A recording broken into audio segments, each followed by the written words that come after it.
Another big story this morning, that flooding emergency playing out in communities across the Midwest and South. Days of relentless rain causing rivers to rise, leading to urgent water rescues. And while dry weather has finally returned for a lot of places, that flooding could remain a major problem for days. We're going to get to Al's all-important forecast in just a moment. But first, NBC's Marissa Parra is in Clarksville, Tennessee, with the very latest on the situation on the ground there. Marissa, good morning.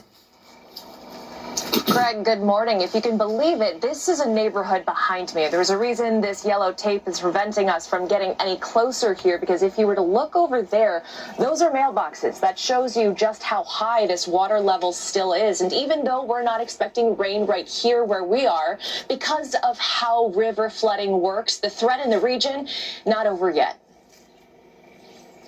A flood disaster swelling overnight as rising water overwhelms southern and midwestern communities. The floodwaters is the worst that I've ever seen in my 20-plus years here. It's a race against time for emergency crews, seen using every resource they have to evacuate this Louisville, Kentucky hotel, loading luggage on construction vehicles and hotel guests on rafts. The National Guard in high water vehicles specialized for the flood zones. Cities and towns remain underwater across Kentucky and Tennessee, swallowing these cars in this neighborhood.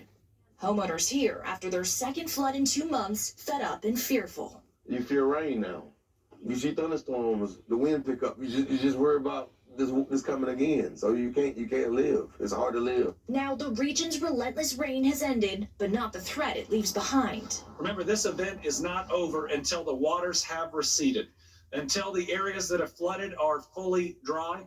Mother of 4, Shaquana Hart, returning to her home in Hopkinsville, Kentucky with NBC's Maggie Vespa. Her first time stepping inside since the waters first started rising outside on Friday. The reality washing over her. You take a step at a time, and you get through it. A frenzy shared across the flood zone. At the time, you don't really think about the emotions. You're just in that mindset of, we got to get this done, hurry up and get out of here. The damage in dollars and cents will take time to assess, but this weather system has already claimed at least 24 lives. President Trump has approved emergency declarations for Arkansas, Tennessee, and Kentucky. But Craig, as we know, even though this means FEMA can now step in, there is a lot to be cleaned up here once this water has receded and this is all over.